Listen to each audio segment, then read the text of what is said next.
Hey, welcome to the Rhona Morrell Podcast. So do you ever feel like screaming out in the office, on Zoom or outside the school gates? For the love of God, come on, really? And if this is you and you're looking for an honest, fun and frank podcast on life and business, then sit back and listen to me, Rhona Morrell. I'll be bringing great people on the show to talk, share and debate their life experiences and business challenges, keeping the show unpolished, but in a fun and unique British style, with sarcasm, tenacity, or maybe a few swear words or tears. This podcast keeps it real, honest, raw, and removes the bullshit in the only way I know how, through authenticity and getting shit done. Think of it less like the Housewives of New York or Towie with the lipo and drama, and more like the house lives of the real world. I hope you'll take something away to be better informed, laugh, smile, or maybe even finally getting the confidence to shout, come on really. So enjoy.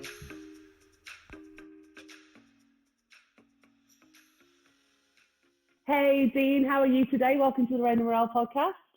Thank you for having me. It's an honour to be here. Oh, you're very, very welcome. And I'm very privileged to kind of have your time right now because I know you are packing to move to California. And if anyone clocks the black eye, it wasn't the wife. It was a box that you were packing up, right? Yeah. I wish I had a more sexier story other than a box dropping on my head. So. Yeah, I think you probably need to manipulate one there. But so listen, for the listeners on today's podcast, genuinely super excited to have Dean, and has an incredible background. So Dean is an ex-Special British Forces officer. He happens to hold 2 times world records, and you're an adventurer, a philanthropist, an international speaker, and also an author, whilst being a husband, an individual, and a dad as well. So huge kudos to you. You were in the Special Forces for 16 years, and I know you left circa 2011? 2011 I left, yes. Yeah. But one of the things that's always stuck with you, and this is what we're going to talk about today, is that kind of unrelenting pursuit for excellence in everything that you've done. And since leaving the forces, obviously you went into private security, and I know you faced kidnapping, pirates, extortion. This is starting to sound like a film now, isn't it? But I think one of the most incredible things, obviously, that we can attribute to you is that you single-handedly were responsible for the evacuation in the Canadian embassy in 2014, where you saved 22 people's lives. So I'm feeling about this more right now. So yeah, for the listeners, that's a bit of a background about Dean, and the reason why we're kind of doing this podcast is I'm a massive believer of getting things done right and getting them done really bloody well. So Dean, welcome. And please tell us a little bit more about how this kind of pursuit of excellence was built into you, I guess, in the Special Forces, but how you've continued to live your life that way. Yeah, I think it may have been ingrained even as a younger age. My father was in the military as well, but my father was very competitive. You know, he was the army football manager and coach, so very much I saw it in him that it was always his inspiration to win. He always wanted to win, and even to the point of Christmas Day when we're playing board games, it got that competitive. And so I had that competitive drive from himself. I probably didn't have the confidence in myself until I progressed further in the military. When I joined the military, I was about 9.5 stone and 5'7", and my father telling me I'd last 2 minutes, which was probably reverse psychology. But as I started growing as an individual physically, I was also growing mentally as well. So I was doing some of the arduous courses that the military had to offer. And then when I was actually passing them and then looking back at them and thinking, actually, they weren't as bad as I anticipated. So one of my other quotes is, anticipation is worse than participation. You know, a lot of people look at things and think, oh no, I couldn't do that. But then actually on reflection, it wasn't that bad. So I always then looked forward. It was like, well, what can we do next? And I then progressed to UK Special Forces, as you said. And then you're then in an audience or within a group of like-minded individuals. You know, nothing is impossible. It's like, how can we do it? You know, and people say you can't. Like, well, you know, you can. if we can, yeah, watch this space. We will do it. So I just love that mindset, and I felt really comfortable in that environment. And again, with those guys around me, it was still very competitive as well. You felt like there was a lot of pressure on you. People were watching you. You just didn't want to let anyone down, especially your teammates. But as you rightly said, when I left the military in 2011, which was premature because of a parachute accident, it was very difficult for me to, because I just thought everyone had that same mindset, everyone had that same approach, and that isn't the case, and that's the way the world goes round. If everyone thought like that, it'd be quite difficult to stand out. But thankfully for me, my wife, as you know, Alana, is very entrepreneurial, and meeting someone as a partner and a wife who has that same mindset really helped me when I left. And again, I had someone in my ear. If I doubted it myself that I couldn't do it, Alana's very good at saying, well, if you can't do it, just leave it, knowing that will play away in my mind. That would trigger you, and you'd be like, how dare you say that? How dare you? I'll go away and prove her wrong. But obviously with her sort of skill sets as well, we then formed a great team out of the military, because what it was is it's an identity crisis. It's not just people that work in the military, people that work in close-knit teams, maybe when you're at Red Bull as well, and other teams. And then when you leave that environment, you feel like you don't belong to a tribe, or you don't belong anywhere as well. So it's known as an identity crisis. Now, how do I now fit in? And it's interesting what you say about, you just assume people think the same of you. And I know that sounds, it sounds a bit arrogant, but I feel like that sometimes with work. I'm like, but that's just common sense. Why wouldn't you treat someone with respect? Why wouldn't you do the job properly? And you soon realize as you grow and develop that if you carry on believing that everyone wants the best things, you just get really upset, frustrated, and angry. It just doesn't work like that. No, everyone has their own sort of motivations, and yeah, it is. And I was quickly, Alana again sort of grounded me on that. One of the first lessons we have in the very first lesson you have in the military is timekeeping, and you always have to be there 5 minutes before. And I remember, going to meetings and people would be running late, and not even like 5-10 minutes. I'm thinking 30-40 minutes, and not even an apology. And I just thought, oh right, this is just the way the world is. But whereas for me, if you tell me once, I'll be there. You don't need to follow up. But and that's the thing as well, is just understanding that people don't, and they're not to blame them either for thinking like that. You just need to understand yourself, and the quicker that you understand, the better. And there's a lot of the service leavers from the military, they really struggle with this. And I think this is where I've been quite successful, is the fact that they think this world here owes them something, or don't understand the military world, and they tend to just come to loggerhead. When in fact, it's actually nothing wrong with the rest of the world. It's us that are unique from our backgrounds, and we need to fit into their world. And as soon as people understand that, things are a lot smoother. I guess in that sense, you're the minority by the very nature of what you're trained to do. You're meant to be. We don't know what you do. Everything you do is secret. So therefore, how can we empathise with? I mean, probably the closest we get to it now is SAS Who Dares Wins. Yeah. And I don't know how you feel when you watch that show. Are you screaming at it, going, "Oh, this is a load of shit," whatever? But I really enjoyed the show in terms of business, from a business angle. But yeah, we don't know what you do. So yeah, well, SAS Who Dares Wins. I was originally asked to be the chief instructor on that show. So, and really, yeah. So chapter 19 in the book Relentless, called SAS Who Dares Wins. So, but for me, so I got Ant and Foxy on the show, but I decided to step back. Why? There was a few things really. So obviously, maintaining that reputation within the Special Forces group is almost is a bit of a no-no to just go do that stuff on TV.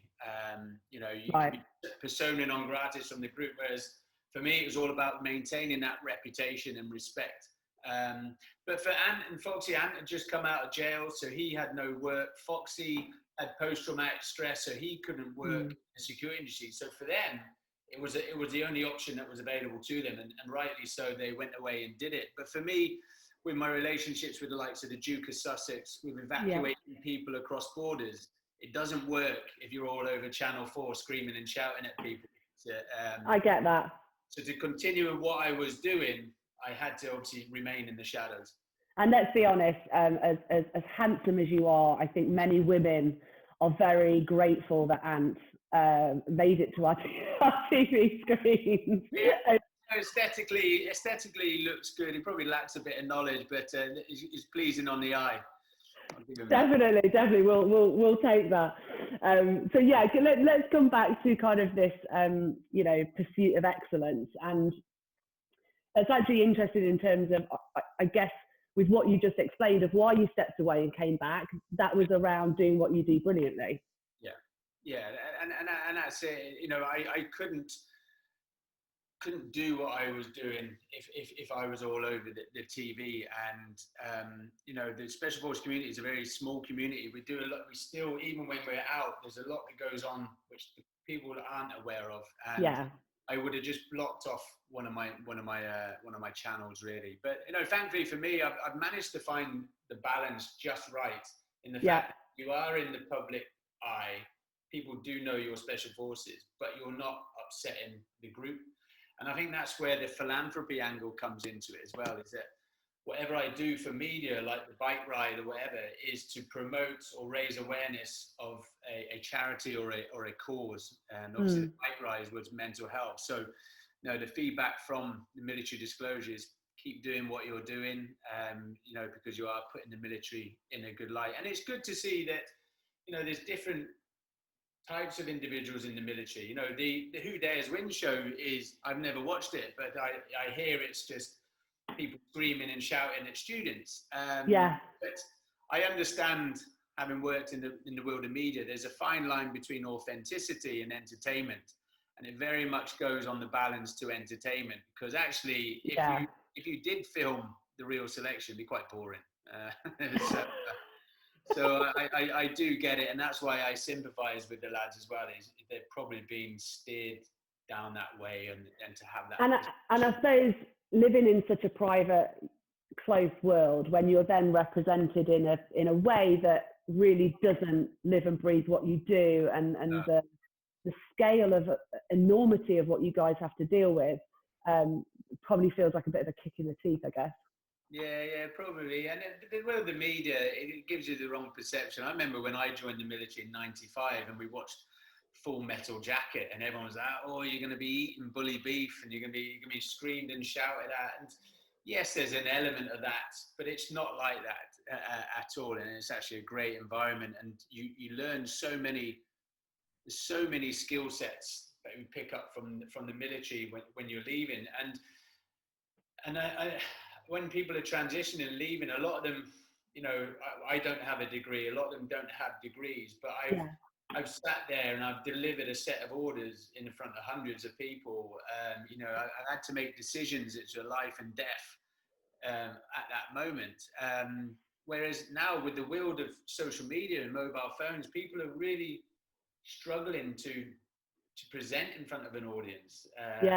And be open. So it's these sort of skill sets we take for granted, which people are sort of lacking in the civilian sector.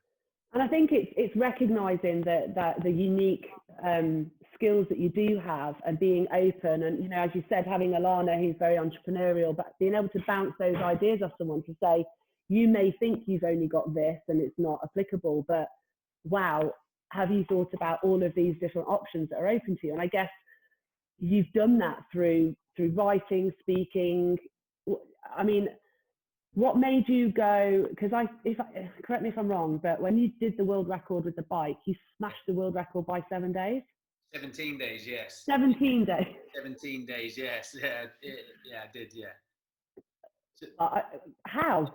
So probably for your listeners as well, when I applied for the world record, I'd only ever cycled 20 miles.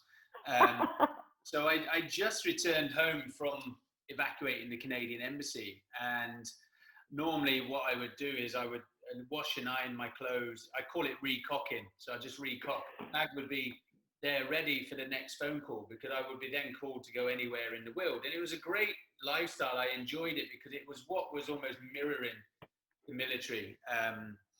And one of my shirts was covered in blood because I'd administered first aid at an RTA on the border. And I said to Alana, I said, can we get the blood out the shirt? She said, yes, we can, but I'm more concerned with why there's blood in there. I sort of told her what I'd just done. And she said, have you heard yourself? It's almost like it was a throwaway comment. You know, for me to evacuate 18 military and 4 diplomats safely, it was almost like that's a box ticking exercise. What's next? And this is when the pin dropped. And actually, chapter 16 in the book's called Dead or Divorce. This is the stage we're at this point. And Alana, I was basically trying to match the adrenaline rush I had when I was still in the Special Forces without actually coming to terms with the fact that I'd left. And we sat down, and Alana thought that I wanted to go away, and I thought that Alana wanted me to go away to bring in some more money for the businesses. So it was actually a lack of communication. And from that day on, Alana and I communicated about everything. You know, we just misread the situation. So Alana was a property developer, and she said, look, come do property developing with her. And I did. And it was about that period of leaving the military to now is about 5 years. I had a parachute accident. So I tore my ACL, my MCL, lateral meniscus, my hamstring, my quad, and my calf. You screwed your leg, basically. Yeah, screwed my leg. Yeah, so this leg was now 2 kilos lighter than the good leg. And because I was so fixated on working and everything else, I'd neglected my own physical and mental well-being. So I bought a push bike off Amazon, and I used to cycle to and from the office, which is only 8 miles there, 8 miles back. But, you know, sat in these architects and planners meeting with my backstory, I wasn't really interested in what they were talking about at all. And Alana could see that glaze over the eyes. So it was a month before my 40th birthday, and I decided I'd love to do a world record. As a young boy, always, you know, drooled over the Guinness World Records and fascinated by the stories. And yeah, having only cycled 20 miles, applied for the world record for the world's longest road, which runs from the southern point of Argentina to northern Alaska, 14,000 miles. So it's equivalent of cycling, because of the curvature of the earth. It's equivalent of cycling from London to Sydney and then another 4,000 miles. And I knew I wasn't a cyclist, but I knew I was very good from my time in the military and private school in planning projects. And planning, focus, delivery. Preparation, training. And I just did that. I just took a military set of orders, put it on the project, and just crossed out ammunition. And and I suppose as well, because you have that ability, I've just saved 22 people, and you wouldn't look at 14,000 kilometers like I would. Yeah, no. Well, I again, to break it down, I thought, 14,000 miles. You know, if you looked at that, you consume it. You wouldn't even get on the bike, or even get on the flight. But again, it was knowledge and experience from my time in the military. For example, the Special Forces selection is 6 months long. So on day one of that, you're not thinking about, you know, 6 months later getting your beret and belt and everything else. You're thinking about, what have I got in front of me today? You know, what have I got to do today to then get on to tomorrow? And that's what I did with this challenge. I broke the 14,000 miles into 14 countries into days, and broke the days into 4 stages. Because the nutrition and hydration were key, I had to stay on top of that. So I would just cycle as fast as I could for 2 hours. I'd get off the bike, have some food and water, but again, disciplined in my timings. It was 30 minutes. I mean, I was back, and I wasn't having a selfie with a llama. I wasn't chatting to the documentary team or thing like that. And then all I would do is look at the next 2 hours. I wouldn't get too tied up with what's coming up next week or the big mountains in Ecuador. So for me, it's actually, I was just doing 4 training sessions a day. Before you know it, you've done a day, and it's almost like chipping away at the iceberg. You know what I mean? You know, a lot of these corporates, you know, they'll have their targets that they need to hit. And, you know, again, they're just overwhelmed by it. But actually, when you break it down, you can achieve it. And that's all I did with this. I just tricked them. And that's a better kind of mental state of being, isn't it? Because you're a bit like mental health. It's like, let's just get through the next few hours. Let's get through today.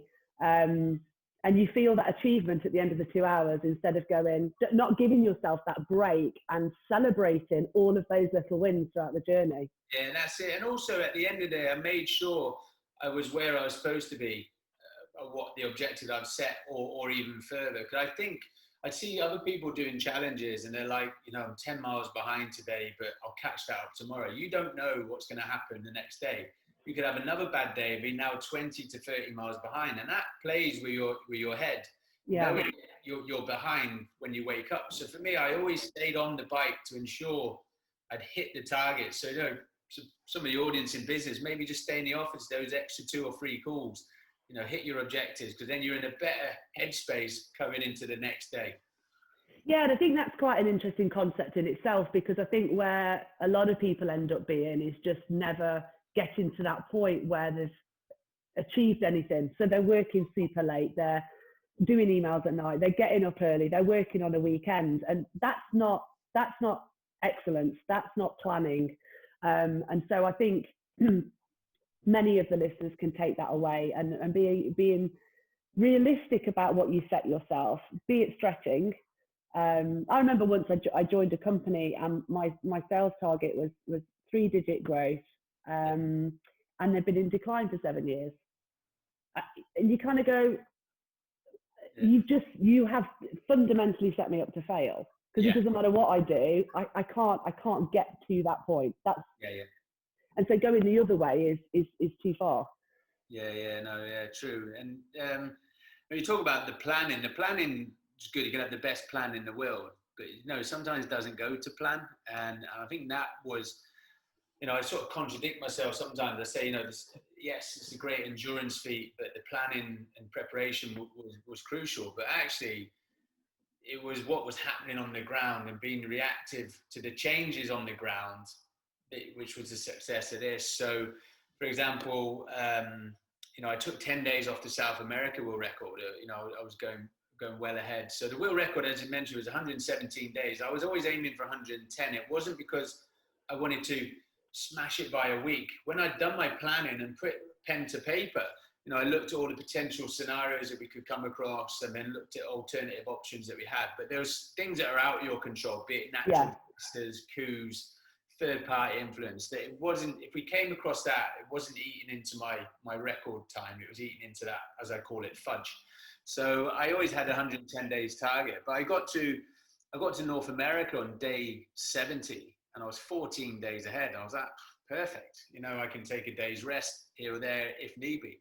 And Alana was the campaign director for the whole challenge, and she was very good in keeping all the distractions away from me. And I had 5 missed calls off her within an hour getting into America, and I just thought, something's wrong with the kids, something like that. And she rang me and told me we'd been kindly invited to Harry and Meghan's wedding, which changes the dynamic completely of this whole challenge. So for me I had to be home by day 102, which is 15 days ahead. So going into the phone call, I was 14 days ahead. 10 minutes later, I'm now a day behind. So up until that point, it almost not been wasted, but it's just like, doesn't Please count. tell me Harry and Meghan gave you an extra bit of cake at that wedding. I needed it. I lost 12 kilos. So I did need it. So that's what I mean. The situation sort of changed on the ground. I got to Lubbock in Texas the next day, and we had 60-mile-an-hour winds and tornadoes. So I was grounded for another 24 hours. So I just put pen to paper, looked at there's an app called Windy TV, which gives you the strength and directions of the winds. And I just made a plan. I had to cycle 340 miles in the next 36 hours. And I just played chess with Mother Nature. So that wasn't the original plan. No. It's how I had to change the way I cycled and, to gain that time. But what you say there is key. I think I've worked in organisations before, and I know contacts have, where people have a plan, and it's good to plan, but they're so bloody rigid on that plan and, relentless. No, I'm going to do it this way, and this is where we're going to get to. I'm not interested in that. I'm not interested in that. And that is worse than not planning. No. Yeah. You have to be flexible. You have it. So I always had my start point, and I always had my objective. I had a plan, which was like, it was going to be perfectly straight. It was going to be no issues at all. but it wasn't. It was literally, we would bounce our way up until we hit the objective. And like you said, the world record was 117 days. I came in 99 days. And again, that wasn't the plan. I got a week outside, and I covered North America in 11 and a half days. Originally, I had 17 days before I had the phone call about Harry. So I gained all that and was back ahead where I should be. I then received a phone call that one of the professional cyclists, sponsored by Red Bull, Austrian team, had come out on social media that day. I think he had 3 other world records, and said that he was going to cycle the Pan American Highway in August and be the first man in history to do it under 100 days. So I was at, the dynamics had changed again completely. No, you're bloody not. It was a bit like that. For me, if I didn't give it my 100%, I could have just relaxed and still broken the world record, still gone to the wedding. But for me, it was like, would I be able to live with myself back home knowing I hadn't given it my all? So I cycled for 22 hours in the last 30 hours in -18 to come in under the 99 days, 12 hours and 56 minutes. And then obviously became the first man in history to do it under 100 days. But for me, if I'd known about Harry, if I'd known about this cyclist from day one, would it have been too much for me to comprehend? Would I push myself even harder? But too far. You just don't know. You just deal with what is delivered to you on the day. I guess in a way then, the second phone call about the other athlete was probably what you needed to kind of make, not relax and have that phone call not have happened. Who knows? You might have been 104 days and still smashed the record. It probably would, it probably would have been. But even to the very last 2 days, the very last day, I was even putting pen to paper. The plan was changing again. So I had 250 miles for the last 2 days. So I thought I'd do 150 miles today, 100 miles tomorrow, and I'm well in under the 100 days. And I did the first 50 miles and I got to this checkpoint, this roadblock on Dalton's Highway. And the Americans being Americans are black and white. It doesn't matter what you're doing, whatever world record, whatever royal wedding, it doesn't matter. You're not passing till 8 o'clock tonight. So they took 8 hours off me straight away on that. Oh, shit. So I had to do another. So that evening, 8 o'clock, I got out the RV and I just cycled from that evening till 7 o'clock the next evening for 200 miles in -18, just to make sure that we did it. So even to the very last day, the plan was changing. But again, I think that was the success. Yes, it's nice to have a plan, but it's a plan. It needs to have flex. It can't be rigid.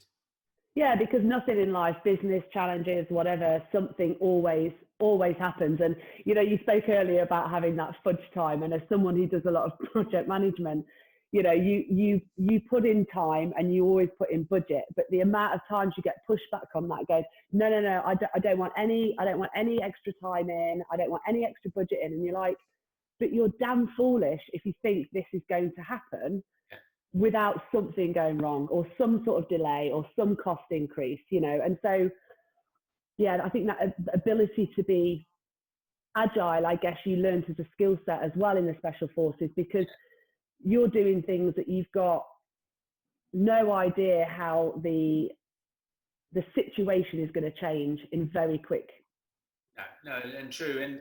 And for me, I forgot to mention earlier, one of the successes of this is when I was doing my planning, I was doing research about cycling. I just wasn't getting the right information that I needed. But the reason we are the best special forces in the world, it isn't because we've got the best individuals or the best training. It's because we're always learning and we're always evolving. And if we're making mistakes, we're changing. So when we used to come off the ground on operations, before we'd even go clean our weapons or do anything else that we needed to do, we'd have what's known as a hot debrief.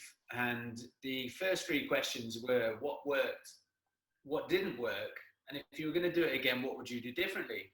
So I spoke to the previous world record holders and I asked them those 3 questions, and they all started in Alaska and finished in Argentina, and all their issues were in South and Central America. So for me, it was, and one thing I was quite proud of was I just turned it on its head. I said, that just because you've done it that way doesn't mean it's the right way. Yeah. And I went from, because for me, I thought I'd address the issues early, get them out of the way. And then when we get into North America, we shouldn't have any issues. But strange enough, all my issues are in North America, wedding and everything else. So, but again, that's simple. There's a piece there around, you know, moving towards excellence. And it is about reflection. It's being honest about when you've made a mistake, what you would do differently. And just by flipping it on its head and just doing it in the opposite, it just sounds obvious, doesn't it? It does, yeah. And I think a lot of people just see what everyone else is doing, think that's the right path. But when you've got the information in front of you, then you make your own decision. Yeah, I mean, it's incredible. So tell me a little bit about your other world record that you've got. Yeah, so the other one is for South America. So the South America world record, I sort of did I call it a Brucey bonus. It was almost like a mini goal to go for. The Pan American Highway was the one I was going for, but South America, I managed to do that in 48 days, taking 10 days off the previous world record. So for me, it was almost, little targets, small targets to go for as you go. So have you since spoken to the previous holders since you've smashed their target? I haven't spoken to Carlos, who did it in 117 days. When I applied for the world record, Scott Napier had it in 125 days. 6 weeks later, when Guinness came back to me and said, you've been successful, it'd already been beaten by 8 days. So I was like, great. But I actually did meet Michael from Red Bull in Austria when I was cycling in Vienna. He went on to beat my world record. And I went cycling with him, but he said that, I was chatting to him and his fiance, and he said, I put him under so much pressure because his sponsors were like, well, you better do this because this guy is 41 years old. He's never cycled before and he's just done it under 100 days. So it just put him on this extreme pressure.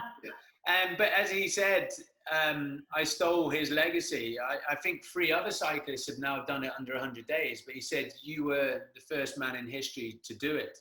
And funny enough, my sponsorship marketing team, when we did the SWOT analysis right at the beginning of the project, your strengths, your weaknesses, your opportunities and your threats, the only weakness that came back was my arrogance towards the cycling community.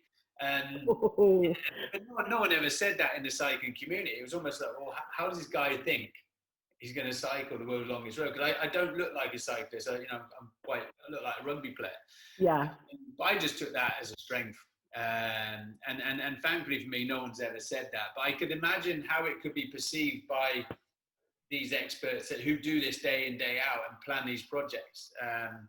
I think that gives you more of that kind of that underdog. And actually, had you, though I would never going to be on the cards, had you have ever not succeeded, then you've come from someone who doesn't live and breathe that world anyway. So. No, you're true. I like to be the underdog. My father telling me in our last 2 minutes in the military is like, you can argue him till you're blue in the face, or you just go prove him wrong. Becoming one of the first army guys to go SBS and not SAS, I was told that you couldn't do that. It was like, and it's just a continuing theme. So I do like to be the underdog. I've enjoyed cycling and things like that. So my USP is I take a challenge or sport or discipline I've never done before and find the biggest challenge. So this year I was supposed to kayak the River Nile from source to sea, which has never been done before. That sounds amazing. Yeah, 4,280 miles. So that will happen probably next year, or depending when COVID lets us out. But that's it. I like to be the underdog. If I went and did another cycling challenge, you'd probably, Mark. But I do always use Mark Bowman as an example. He always does the cycling challenges, and you just think, yeah, he's going to do it because he's already got that. Whereas for me, it's like I want to learn about kayaking. I want to know. There's certain things which, from my time in the military, private security, the bike ride, that sort of mindset and planning preparation will be dropped into this. But that's it. It's kind of, and that's what I admire by what you do. And a lot of the people that I've been talking to recently, it's that lift and shift. And every time you are willing to expose yourself and learn more about, be it a sport, be it a story, whatever it might be, but you're exposing yourself to failure, the climate, all of these sorts of things that to a lot of people would scare the shit out of, quite frankly. But I mean, this is of course of no comparison. But I remember when I went travelling after uni, and I went around the world on my own, and I was quite blasé about it. I was like, well, you know, I'll land in South Africa, Australia, Thailand, and what will be will be. And I always remember my brother saying to me, like, I still couldn't do that to this day. I still couldn't go and travel around the world on my own. What on earth were you bloody thinking? Yeah. But in the back of my head, it was always, well, if I run out of money, I'll come home. And if it goes wrong, I'll jump on a plane and come home. I'd rather regret trying it than... Yeah, no, very true. Yeah. It's true. I think a lot of people, you know, I've had this before. If I was to tell someone on the street, right, you're running the London Marathon next week or next month, we'll give them a bit of chance, they'd probably tell me every reason why they couldn't do it rather than the reasons why they can. So I always like to block the outs or the excuses and give the reason why. So, for example, on this bike ride, we raised over £900,000 as well for Heads Together for the mental health. Amazing, well done. We had it's called a wheels down ball. We were planning at the Hilton Park Lane, the big black tie event before I'd even gone off. Right. We'd raised £70,000 here at a do here in Aberdeen, and £50,000 of that was a deposit for the hotel. So already money was getting moved for the welcome back, and I hadn't even set off yet. And I remember sat there in the meeting, we had a committee meeting, and a good friend of mine, Amanda, who from Fireball, who runs the events, amazing event, she used to pose the question to me, so what's the alternative? You know, what's the contingency? And I never used to answer it. And she used to get really frustrated. Alana used to answer it. Alana would say, well, we're going to Dean's funeral. That's the contingency. I really need to go for a drink with Alana. That's awesome. But then when I actually got back, when it was successful, I sat down with Amanda and I said, look, I know why you were posing them questions. But for me, if I knew there was an alternative or there was a contingency, once it got hard for me on the ground, you naturally take that easy route out. So for me, there was no route out other than the finish line. And she said, oh yeah, I get your mindset. So see, that's interesting, because I have a friend who's like that, and I'll say to him, as a project manager, I'll say things like, what's the contingency? What, you know, the what if? And you do risk assessments and situational analysis, but one friend's a firm believer, like you, I don't have a plan B. If that's allowed in my thoughts, I'm not interested. Whereas I was speaking to someone else the other day, and they said that if they didn't have that alternative option, say if you're going to be a singer or a dancer and you need that, they refer to it as what's your alternative income. So rather than it being seen as you failed, here's another option, it's more of a choice that you can then make to succeed in business or make some money or whatever it might be. So I'm not sure which way I go on it. I think this is where Alana comes in it with me, is the fact that, you know, I genuinely believe that anyone, and I'm not just saying it, that anyone can break a world record. If you take away the mortgage, the business, who's looking after the kids, and that's what Alana does. Alana sort of deals with, Alana's the second person you mentioned then about, you know, income, plan B, plan C. That's Alana. Yeah. And I'm just, there's one plan. I have my strengths and weaknesses. So she protects me from all of that and just says, and the family give me the support and say, just go do it. And if everyone had the luxury of that, I genuinely believe that anyone could break a world record. And you know what? I think that's the kind of, again, sounds so easy, but one of my real kind of piss off points is that there are so many incredible people out there who want to do incredible things, be them a personal journey, an extreme challenge, or you find that everyone doing good in this world has got to really bloody fight, and they have to worry about the mortgage and the children and the bills. And it's so, I just want to flip that whole money making on its head, and so many people don't get to realize their potential and push themselves because of those outside influences. No, it's true. I think the hardest part, especially when I was training, was juggling that lifestyle. Who's picking Molly up from school? And, you know, but once you I think I'd only been cycling 3 weeks, and I decided to go do Land's End John O'Groats just to prove a point to someone, because my original coach, he kept changing the training program. And he's like, well, we need to get the miles in. He's always thinking worst case scenario. And I said, well, I'm still running the business, and we hadn't fully handed over to Alana yet. So I just proved the point. I just went off and did Land's End John O'Groats, having only cycled for 3 weeks, and just made the point to them, if you take away all those distractions, then I can do it. It's as you said, it's juggling that lifestyle, looking after the kids, making sure there's money coming in, and unfortunately that's the world that we're in. But I genuinely believe that there's so many fit people out there, or just people who just want to push themselves. But I'm very fortunate. I'm in that position that Rhona lets me do it.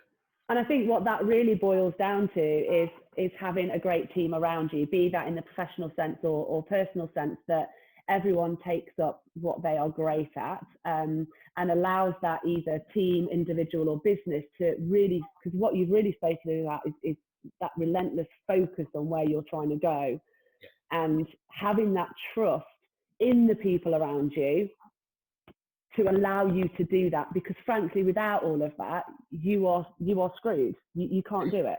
No, it's true. Yeah, well, we had an issue on this where I actually had a support team that started with me, and they were, I thought they were the professionals, and actually I had to send them home. They weren't up to the job, and Alana then took over from that as well. So it is having that right team, that inner circle around you. It just takes away all those distractions. It does make it a lot easier. Yeah, and I guess you have the added benefit certainly with Alana, is that of course you fundamentally trust her, and you know that she will make the right decisions. And I think when you're in that space, personally and professionally, it's so rewarding when you've got that great team, and we can all look back on our jobs and careers and go, without them, either I'd have been screwed, or my life, my time at that place wouldn't have been as incredible as it was. No, true. And you want to, like, in a way, it's like your ideal football team. It's like if you could cherry pick all those people that you worked with before and bring them together on a great company idea or a challenge, you'd just do it, wouldn't you? Yeah, no, it's true. And I think that's one thing Alana and I have looked at going forward is setting up our own company to help people on challenges, because we've done it from the planning side, but we've also done it from the athlete side, so we know what annoys you and things like that. So it's something we're looking at. It's just, for me, I just want to share the knowledge, so people can. I'm not saying go cycle 14,000 miles, it's ludicrous, but even if you just set yourself a mini challenge, even if it's a 5K run, everyone has their own sort of comfort zones and what takes them out, and mine's obviously a bit higher than others. Yeah. So. Well, listen, I'm definitely going to connect you to James May, because I think with what he does, his philosophy is all about taking ordinary people on extraordinary challenges. So I'll, obviously separately, I'll hook you guys up, because I think you get on really, really well.